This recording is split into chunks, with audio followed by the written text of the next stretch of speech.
Makadi mhuri yeZimbabwe, tinokuchingamidzai pano paGibbs Legacy patinokuunzirai nyaya dzinoitika muZimbabwe nemumastreets esocial media.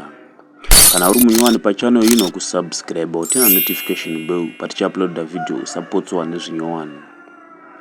Regai titi makorokoto congratulation amhlope kune muimbi wemuZimbabwe uyo ane mukurumbira XQ apiwa chipo chemotikari yerudzi rweMercedes Benz yemugore ra2025 iyo inoita $110,000 pamwe chete ne$10,000 cash in hand naSewikino Uchivayo. XQ zita rake rekuberekwa anonzi Enoch Munenga, akanetsa panguva yeIrban Grooves nemasong ake anosanganisira iwo Musalala, Mazirudo, Pandakaona, pamwe chete nenziyo dzakaita saNzenza naHatichachemani.